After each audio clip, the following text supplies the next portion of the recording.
Sudah sebulan berlangsung invasi pasukan pertahanan Israel terus menjadikan rumah sakit Indonesia di utara jalur Gaza sebagai target sasaran penyerangan.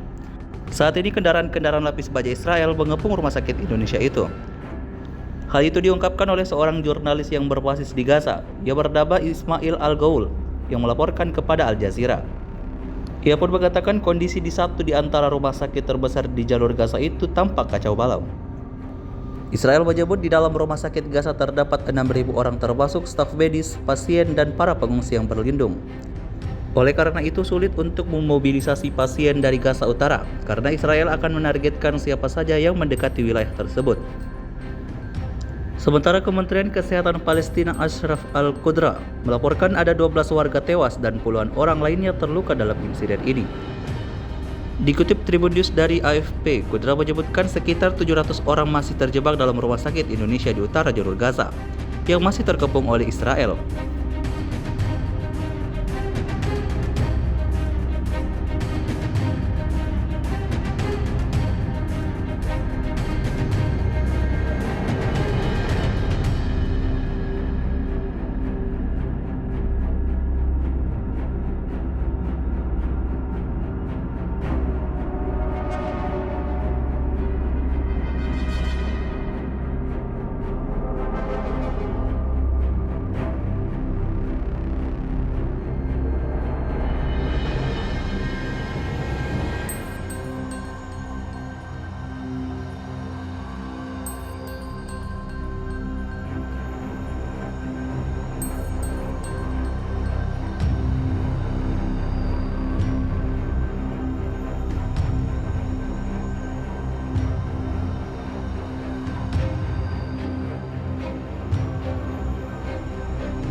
Download Tribun X sekarang, menghadirkan lokal menjadi Indonesia.